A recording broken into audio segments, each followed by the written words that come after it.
Welcome to another edition of SacPy. I'm Woody Hooten. It's February 3rd, 2022. We are still in pandemic, supposedly. It's crazy. But Zoom has been fun. Turnout's pretty good tonight. 18 people, not too shabby. I don't know if I was ever at the in-person SacPy when we had that many people, so maybe it's benefit. I see a lot of new faces, a lot of familiar faces. Welcome all. And let's see. So SacPy, we go back to 2017. The first one was in February. So we're at 5th anniversary essentially. So congrats to everyone who's been showing up. But this is our glorious founder, Josh Miller. Haven't seen him in a bit. I need to reach out to him for one of these. But he got things going, and I picked up the torch at the beginning of 2020, and it was promptly dumped into pandemic, and we had to figure things out. But it's been fun. All right, real quick, we're gonna go through a quick code of conduct. This is the SacTech Code of Conduct. The meetup group is dedicated to providing a harassment-free community experience for everyone, regardless of gender, age, sexual orientation, disability, physical appearance, body size, race, or religion, or lack thereof. We do not tolerate harassment of our community members in any form. Sexual language and imagery is not appropriate for any venue, including talks, workshops, parties, Twitter, and other online media. Community members violating these rules may be sanctioned or expelled from the community at the discretion of the community organizers. These days, you mostly risk either getting cut on part of the YouTube recording or kicked out of the Slack. In general, though, everyone's been doing a good job. So yeah, thanks for being cool, guys. All right, so we've got some chat channels. I told you guys I'd do a little bit better job of posting them this time. There's the link to the Heroku in the app there. That is the main group that we came out of. SacTech is a fairly active group in Slack. They have a whole bunch of different organizations, but we are just a channel in there. I will respond to things pretty regularly. I know a number of other people are in there as well. So join up. I think you have to sign up through that Heroku app link, and it has some like terms of service or something like that. We're also on a Discord channel for my company, Brazen Studios. And I'm on there pretty regularly as well. Not as tightly regulated, but it's tightening up as we go along. In any case, if you wonder what's going on with the next event, or you want to speak or something like that, hit me up in there. I'm pretty responsive. It's been fun, getting kind of interesting. We also have a number of social media channels. SacPy Twitter's keeps growing. I think we're over 100 followers now. Hooray. Subreddit, I'm still very wary of. I like Reddit, but it has led to Zoom bombing in the past. I'll post stuff on the page and cross post it in the group. Sometimes I remember to do a Facebook event. I don't know. Not super high priority stuff, but if you want to join on the production side of things for SacPy, I would love some help on some of those areas. But if not, eventually I'll script those things appropriately. Okay, so now is the time to do a real quick group shot. So if you've got something around, I don't know, if you have a beverage tonight, grab your beverage. I'm going to turn off the screen share real quick. And let's do gallery mode.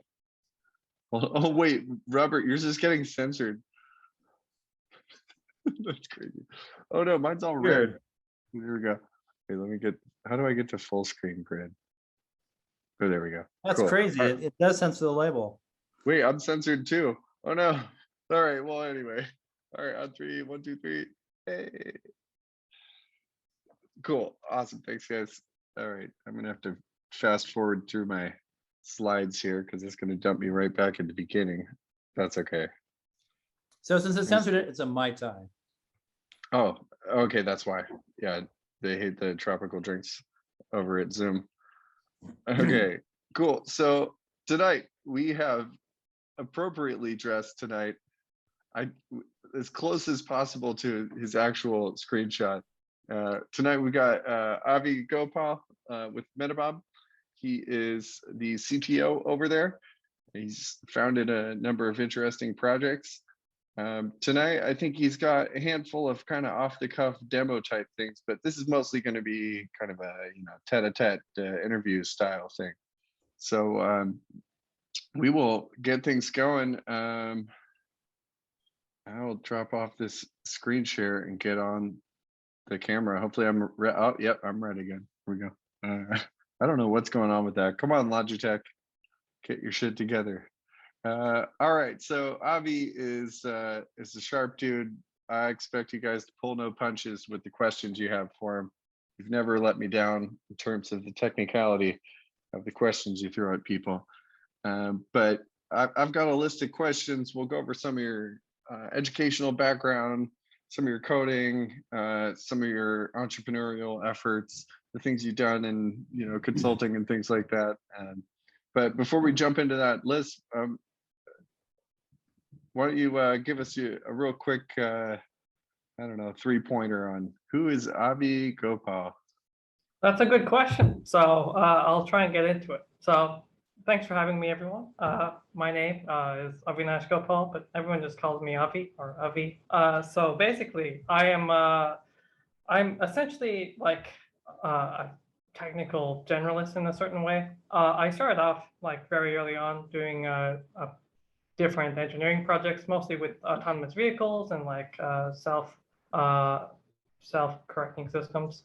And that sort of slowly migrated its way through like a long path of different like AI type projects and into what I'm currently doing here at Metabob, which is making like an AI powered developer tool. And that's basically my life story, I guess. I'm not that old, I don't think.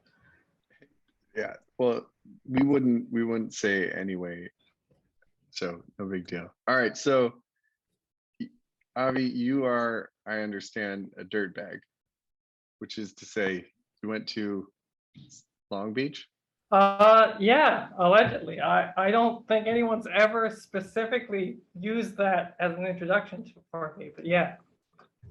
Is that the name of their baseball team, or is it the mascot of the school? I have some friends who went to Long Beach. I just remember that. The mascot is like a prospector 49er guy. Dirtbag is just like, the epithet. Yeah. Okay. All right. How'd you like Long Beach? Did you see Snoop Dogg while you were there? Well, I wish, but I don't think I'd survive an encounter necessarily because of its choice of hobby, and it'll definitely go way off the rails way too fast. But anyways, yeah, it was very, very enjoyable. There's a lot of So Long Beach, you were an engineer early on, right? Yeah, there were some perks. An aerospace engineer, technically. So I was going to be a rocket scientist, and then I decided to veer all the way off course into doing AI. But like Long Beach was pretty great, actually. One of my favorite things about it is that they have like a pretty large wind tunnel, which I got to use on multiple occasions for a lot of like different like research projects. One of my earliest projects was working on like yeah, so it was pretty good. I got to like make full use of the facilities, and one of my earlier projects was working on like a self-optimizing airfoil, as well as using machine or not really machine learning, but like a self-optimizing algorithm to sort of pick different airfoil configurations in a dynamically changing way. So that was something that I was working on as part of that, and we got to try out a couple of our prototypes in the wind tunnel. Nice. No, I see on your LinkedIn you've got computational fluid dynamics as one of their listed skills. So you use that when doing stuff with wind tunnels, right? Yeah, and well, you do it instead of doing stuff with wind tunnels, but essentially it's very similar, I would say, to what I'm doing now. When I was working with the different models there, the only difference is that the function is known. It's just very hard to solve. So you have to do the same sort of iterative, like slope finding techniques to sort of like identify certain things. Nice. All right. So now aerospace engineering cutting over to AI. Is that around the time you got into code, or were you in code before I was in aerospace? code for a very long time, well before that. I was doing it since like middle school, earlier, Oh, around okay. there. Yeah, I was just working on like a bunch of different like side projects and games in various languages. In fact, I think the first thing I did, and this was tons of fun, in Visual Basic, you can like hack, quote unquote, all of the computers in like the computer lab to shake the screen around and like make windows that don't close. And that was my favorite thing to do to every computer. So that's how I kind of got started, and then sort of went from there. So Oh, Avi, okay. for the benefit of the older guys who used to do engineering with pencil and paper, how much of engineering now is programming? Well, a lot of it is very close to programming. Very few people do things with pencil and paper, at least while I was there in the university. Most of it was being done like you would set stuff up in CAD, but then even in that, there's like a couple of different tools. Like there is like a couple of different tools that are available to do like finite element analysis that just come free with like whatever CAD software you use. And at a certain point, you just sort of start setting the parameters, and all you really need to do in terms of the general like mathematics is like maybe one or two quick calculations to like just get the rough like boundary conditions for what you're going to be running, and then you would optimize directly Right. in there. Yeah. So it's slowly transitioning to be more code, and that's just how everything's sort of going. Right. All right. So when did you finally get into Python? I got into Python around like junior year of high school, I think. I've been in it for a while. It was just very usable for a couple of different, like, I guess they were different projects that just required, it was like an alternative to using math, essentially. So I was just using it for like different mathematical simulations, or really just like data processing on a very like rudimentary level.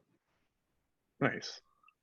All right. So all right. So I want to start getting into the professional background. Also, I'm realizing, so we've been running on this account for, I think, a year or something like that. And this was through PyBay. And it was once a paid account. And I believe this is the first meeting. We are now back on a basic plan. So it's telling me we have less than 10 minutes left. It's possible. It's possible we may need to like restart this meeting, but we're not streaming to YouTube. I'm just doing recording. So eventually I'll splice this together. But if everyone could jump on at least the Discord or the Slack, I will repost the link so that we can get back in it. Otherwise, if you can't stay on, we'll go back to YouTube. I think those guys were trolling from like Reddit or something like that. So once again, we've got to get some demo of why Reddit is a little rough. But okay, so it looks like you've been with this dude Massimiliano for quite some time. You guys have done a number of things together. How did you guys end up meeting? We actually met at a hackathon. We were both working on like a couple of different like projects, and we sort of met up for one of the projects, or at least one of the projects that we ended up like transitioning to something a bit more serious, which was it was a platform for like open source developers to track their contributions, and then subsequently like for companies to then like help them when they end up using open source tools. They can set up bounties for these developers, and they'll monetize essentially from their contributions to open source projects. So that is kind of one of the first projects that we started working on. The initial seeds of that idea were from a hackathon where we met. Nice. I did a few hackathons last year. Who was running the hackathon you were in? It was a local university around here. We just like I was just attending like different things at the time because I was in between employment situations. So I thought it would be just fun to do a couple of hackathons network as well.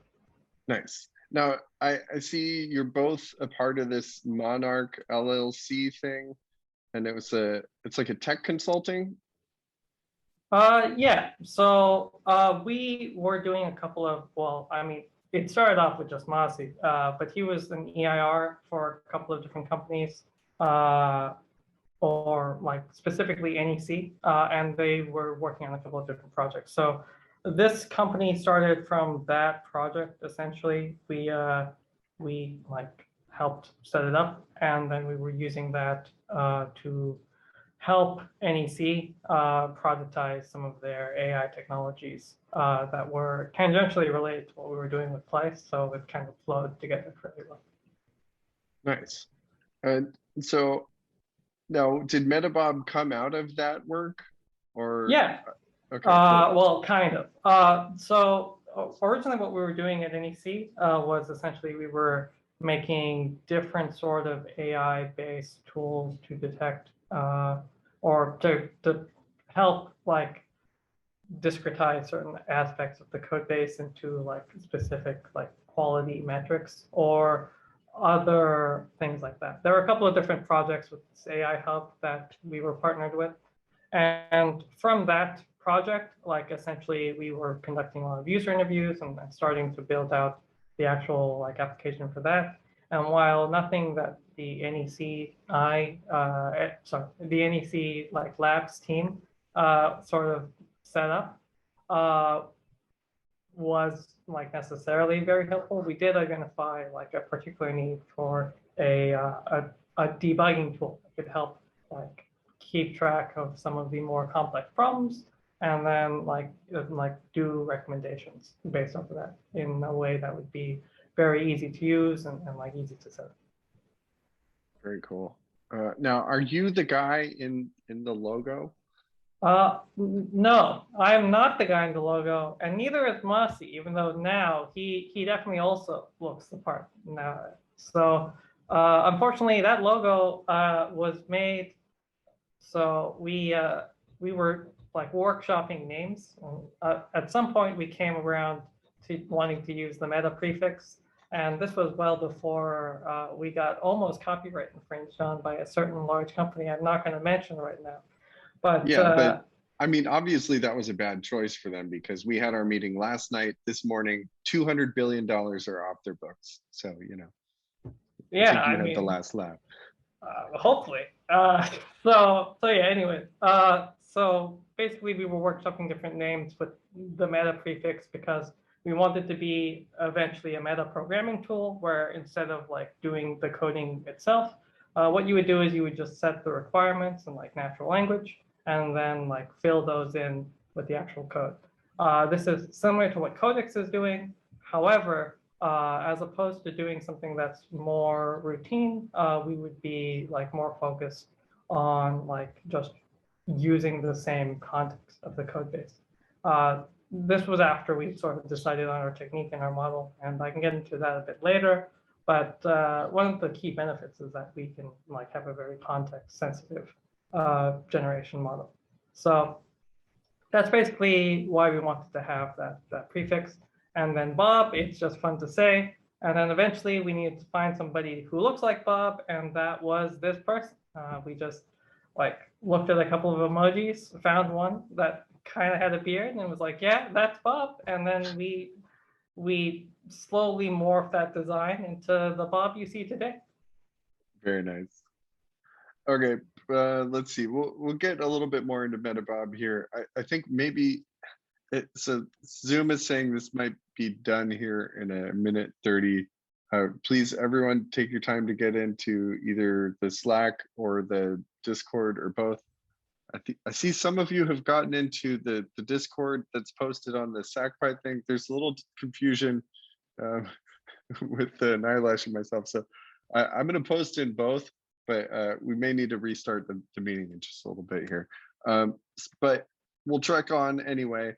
I see you're also in an open source project. It's an accelerator called Goop or Go Up or something. G-O-U-P. Yeah, okay. It's not really an accelerator. So would you mind posting the Discord link so I can join, or shall I just bring the friendly business?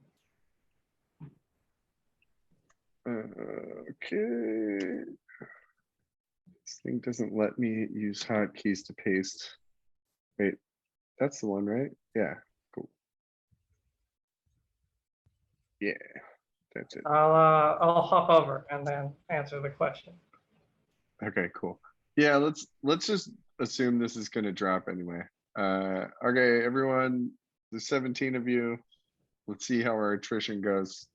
I'm sure we've lost some of your attention anyway, but that's okay. All right, I will stop this meeting and restart it so we get another 40 minutes. That should be more than enough, right? We spent a whole bunch of time just sitting around. Okay, the recording. Okay, we got 40 minutes. the clock is running. Okay, so go up, not goop, not to be confused with Gwyneth Paltrow's. You know, I don't want to call it seminal. I don't, anyway, it's probably not the most appropriate word, actually. But she's definitely well known for it. No, but yeah, go up.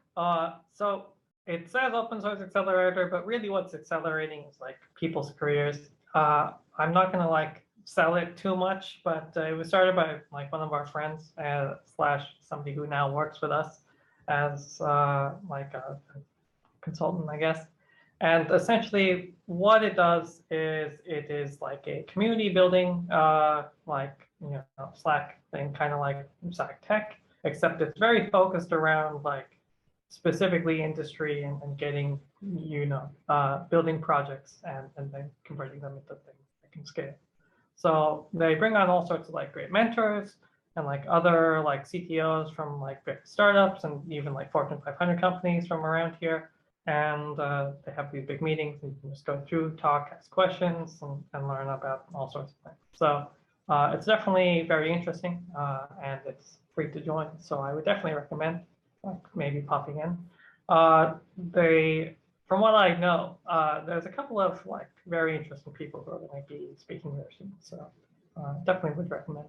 All right. Well, if anyone from this wanted to join, how would they go about doing so? There should be a Slack link on the website itself. So if you want to just go to goupaz.com, should take you right to it. Goupaz.com. Yeah, I'll leave a link. No, is it AZ because it's Arizona, or is it like A to Z? It's go up as, you know, that's how you say it. So it's just part of like how you're going up. You're going up as, and you fill in the blank. Oh, cool. All right. Well, I love open source stuff, so I'll definitely check it out myself. Awesome. All right. Okay. So let's start to get into the meat of the Metabob. So it's you're doing stuff with codecs to make that happen. Well, technically we are right now, but that was not that's not like what the long-term goal or the primary IP behind our product. What we're like, so firstly, we differ from codecs because we're not trying to do autocompletion. So we're not trying to make something that you are trying to like finish writing. We're trying to help you identify the things that you could have written better and like tell you the reason why those need to be resolved. And we do this through our like overall AI methodology. Where we do use a couple of things that may be similar, where we're basically going through all the open source projects on GitHub, Bitbucket, and GitLab, everything that we can get our hands on in terms of like code bases with good code histories. But what we do instead is we actually are learning specifically from like the pull requests and the different like issue resolutions that are like a part of the coding process. So all of these have to, or are by definition, vetted by the more senior maintainers within a certain project. So we do have some baseline of like accuracy for the types of things that we're trying to do. And then basically what we're doing is we categorize all of those into things that are like fixes or improvements or things that are new features. and we remove all the new features and the documentation changes and like the minor version updates to, Travis CI or whatever. And we just keep the things that are very important to just like the implementation of the application itself. And then from there, we basically go through and learn like the underlying reason about what is causing different types of problems. We segmented those out, and we actually use like a bootstrapped ML technique to do this, where we are like training a model based off of human inputted labels, and we're keeping them in the loop to sort of like keep on target as we're trying to like continually address all these problems. And then essentially what we do after that is we use a pretty new technique called a graph attention network. It's basically a normal deep learning neural network or a transformer, but instead of just using 2 dimensions like forward and backwards or like past and future in terms of like a timeline, we actually both have, it better allows us to encapsulate like 2 different dimensions. So both the spatial dimension, which is like how things are interrelated with each other, what's calling what, how your code base is structured, what is the like expected execution order, that kind of thing, along with the same like temporal information about like how things are supposed to go. And in addition to that, we can also do the same like embeddings of the semantic information. So I guess it's really 3 dimensions, and attention networks are 2, but one of those is like constant. So anyways, so for that, that allows us to gain like additional context information about the overall code base itself, because we're using like a similar representation to how your computer would understand what you're writing. And we can use this essentially to like form very intricate detections about different sorts of occurrences within your code base from a very architectural level, which also allows us to eliminate a lot of the more noisy patterns. And because we're using like an intention-based network in the first place, the model itself sort of learns how to navigate the code base and which sorts of connections are most relevant, which allows us to boost the overall signal to noise. One of the hardest problems in this space is that there's a million ways to do everything in coding, and while things may look similar, they may not like behave similarly. And because of this, there's a lot of like entropy. It's a very noisy domain. So like reducing that noise and like honing in on specific signals you want to catch is very difficult. So a lot of our efforts are spent in data processing and like maximizing our signal to noise ratio so that we can find these sorts of like complex patterns. That's really cool. Now, we talked a little bit last night getting ready for this evening. You talked about being in the Copilot beta. Yeah, so we are currently working on our own in-house solution to do code recommendations. This is something that we're working with a couple of like leading researchers in the field. We actually reference some of their papers to develop this first iteration of our bug detection model. And because of that, we were interested in the codex like beta, obviously, because it does support the languages that we support, and it does code generation. So we wanted to see whether or not like their methodology was like acceptable for doing generations for specific types of bug resolutions, right? So instead of producing something that's completely bespoke, you would just be making minor alterations within the code itself.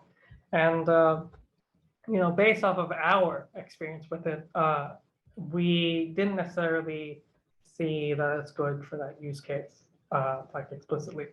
And I have like quite a bit of experience using Codex like directly from their API, and essentially there is quite a bit of tweaking that you need to do in order to get it to be very functional from most code bases, as well as like to get it to do more complex things. It's very good at like a certain set of like filling in some very like routine functions, or like copying through like certain like broad elements if you do have that kind of setup. But as you like become more esoteric with the kinds of demands you're asking for it, it very quickly becomes not functional, or sometimes it produces code that won't run. So you need to go through and do the edits anyway, which kind of defeats the purpose. So the method that we would be using is a graph-to-graph model. So it uses essentially the same front half as our detection model, and then does code generation by generating the same type of graph that we use as our input features. And then we're going to essentially like use that to generate code in a way that's closer to how the code would need to be executed, and then convert that into the code itself. And that would allow us to have something that's very like more guaranteed to be executable, firstly, which will improve the overall quality of the outputs. You could typically expect everything to run. And then secondarily, because we are able to embed like certain context information about the code base itself, we can map that to the outputs and use parts of your own code within the AI generation of the model itself. So we're basically almost done with this, and we're probably going to release it in the next couple of months. Wow, really cool. Now, in that vein, there was recent news that came out of the Google sphere that DeepMind just launched a thing called AlphaCode. And the way they were testing it was against like coding challenges or something like that. And it came in somewhere in the like 50th percentile or something like that. It's not some like, oh no, we're screwed, everyone's out of a job sort of scenario. But also it's pretty interesting because 50th percentile at least means you're finishing a problem, even if it's not like the sweetest solution. Did you see anything about that?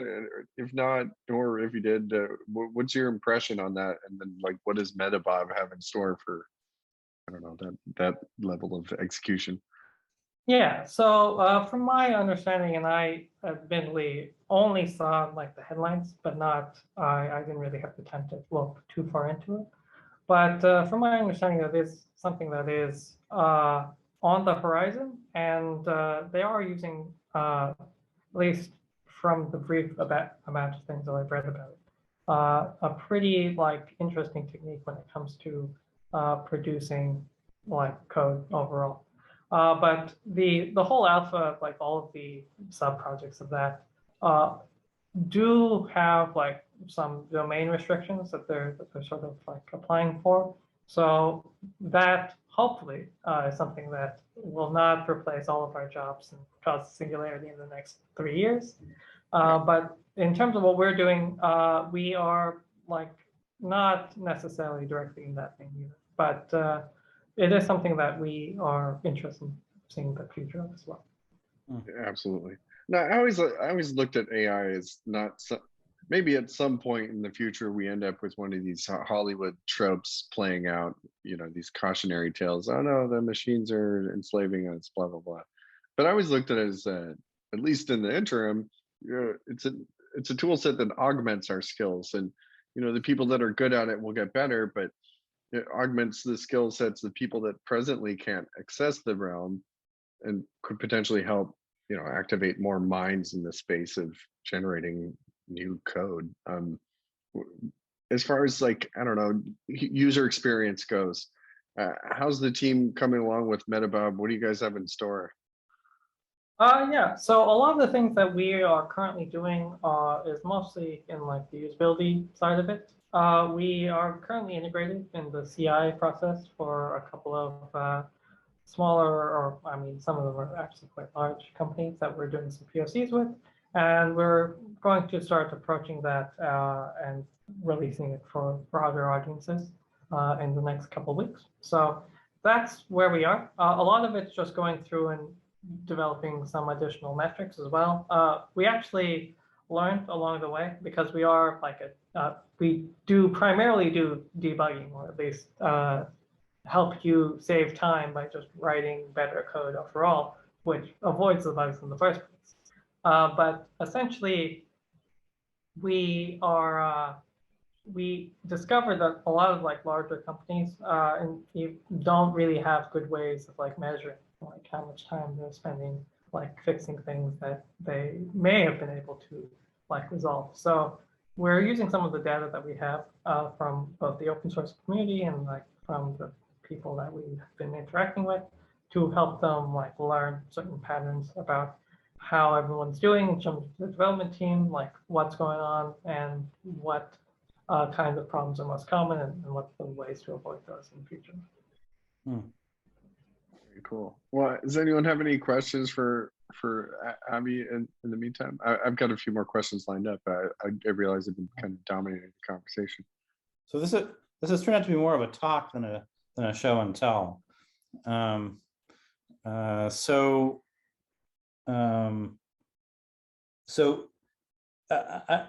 I would kind of want to get more of kind of the flavor of how this is used, right? So it looks like it's not an IDE plugin, right? No, not at the moment. Well, I think Tanim might have some notes for you. Maybe we could do some of the show and tell, and you could walk Tanim through his present blockers, maybe. Tanim, you had some stuff for him, right? Well, I mean, I tried to use Metabob, but I wasn't able. I think the website jammed on me, so maybe it's not ready for prime time, as in a user can give his stuff and have it cook and analyze what's going on and then prepare a report or have some kind of surrogate model underneath the hood that would do things like auto completion. I'm not sure. Is it ready at that stage right now? Yeah, so basically what we are currently doing is, as I'm sure you have tried out, we're currently integrated with GitHub and some other SCM providers. And what we're doing there is we're in the CI pipeline. So most of that's done through our like APIs, where you're going to be submitting different requests for running the analysis and then integrating it into your CI. So like at some point after you like push a build, you'll run Metabob as the analysis and then get like a project report at the end and see the results there. What we are going to be doing in the future is after we've sort of established like a good base of support for Python right now, we're actually fairly limited in the number of types of problems we can solve. We mainly target like machine learning developers and like other like web frameworks written in Python. We've just recently added support for some other languages, but for the most part, we're still very Python focused in terms of what we have data for and what we've been able to like build a very comprehensive model for. So as we like extend our technique, it just is like a math just iterating of the existing things, and that is what we're going to be moving towards. So after we've reached like a certain level of maturity there, we're going to be releasing like a quantized mini version of Metabob, like a Metabob Junior that you can run locally as part of your normal like IDE process. That'll just like hook in directly into your VS Code or like PyCharm or whatever, and you'll be able Emacs, I guess. Or Emacs. I mean, you'll need to like directly call the API probably for Emacs. I don't know if we're going to be able to get some open source people to build us an Emacs plugin, but yeah, probably. Well, maybe this is a good time to segue into any demos. Like, can you show us what Metabob looks like in action? Yeah, I can give you like a quick overview. Let me. Like if there was a de facto hello world for Metabob, could you show us what that looked like? Yeah, let me just log into my account here. Let's see. I think you should have screen sharing. Oh, maybe not. Now you do. Cool.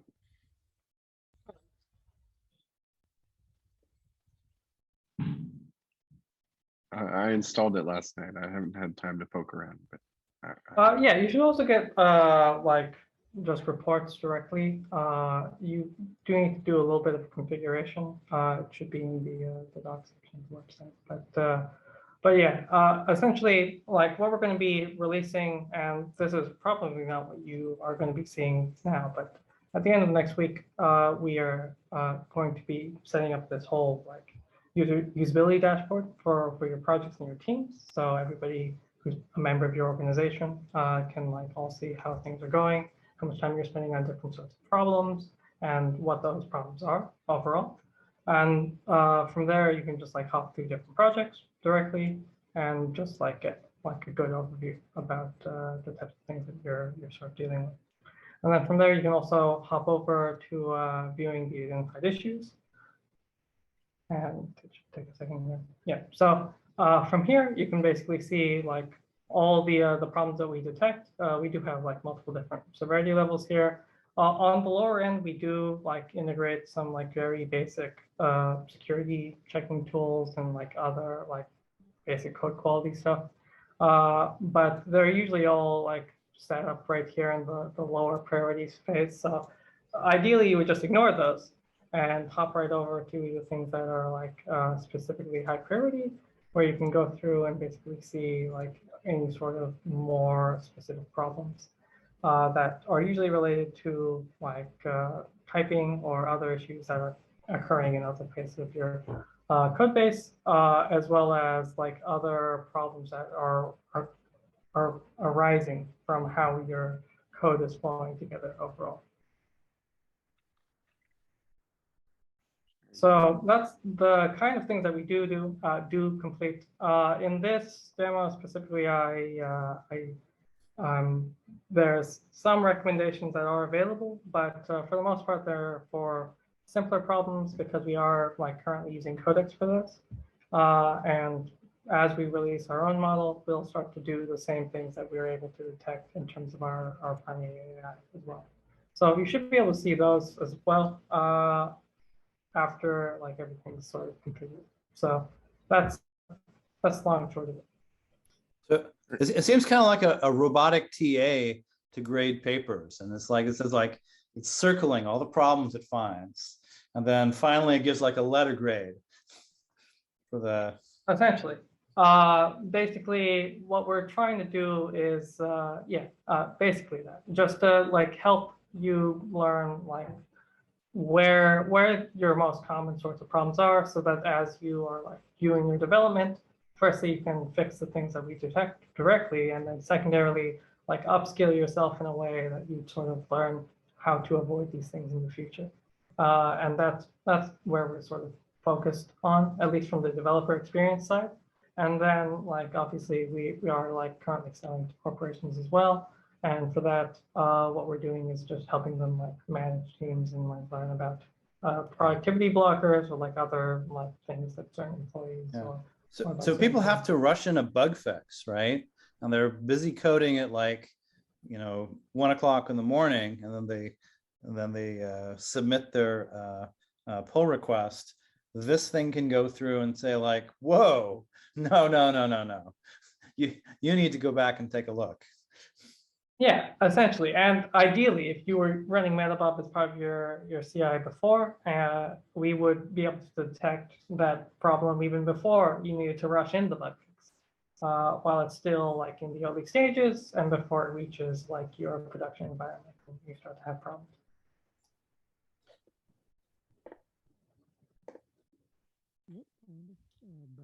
Very cool. All right, so what's that one saying? It says the cause is that the hasher function is called in the update function. It's not called in the update function. Oh, it's not called. There is some expectations from this code base that you are using this in like both sides of it. And this part of the update function doesn't like generate the hashes. So basically, in the other location of the code base, it's not like generating the full item. Like you're calling the hash, but it's not going through and doing it. So you've neglected something that is potentially relevant. The reason why we're able to detect this is because we're basically just checking to see other patterns. So they have like similar things within this code base that match a certain like flow, and this one is a deviation from it. And we actually use like a very tuned version of GPT-2 to generate the explanations. And based off the category, the surrounding context information, and the detection that we have itself, and where those are located, we are able to like create like these sort of basic, understandable explanations about what's going on. Nice. Well, All right, I think we're like a little bit over time. I do have a bit of a hard stop here, but I could probably spend like another 2 minutes if there's any like quick questions. yeah, we don't want, if you got things you got to do to keep bringing Metabob beyond, by all means. But yeah, before this guy hops off, anybody got any questions for him? Cool. Well, Avi, thanks again for your time. This is a really great talk. I hope to hear from you again in the future. Maybe next time around, Rika, let's line up a full show and tell. But this is really cool. It's good to get to know you. Sounds like you're on an interesting path, and Yeah, kinda excited to see definitely this, great to be here. Sounds good. awesome. Right on. Well, Rika, thanks for setting it up. Oh, Rika's. Oh no, she's here. Cool. And Robert as well. Yes, of course. Yeah, I've been here. Yeah, thanks everyone. Yeah, sorry about the Zoom bombers earlier. They won't be on the YouTube upload. Don't worry. All right. Well, happy Thursday, everyone. We'll see you guys in a month. Yeah. Have a good night. All right. Perfect, thank you. I'm gonna turn off the recording. You guys are welcome to hang out.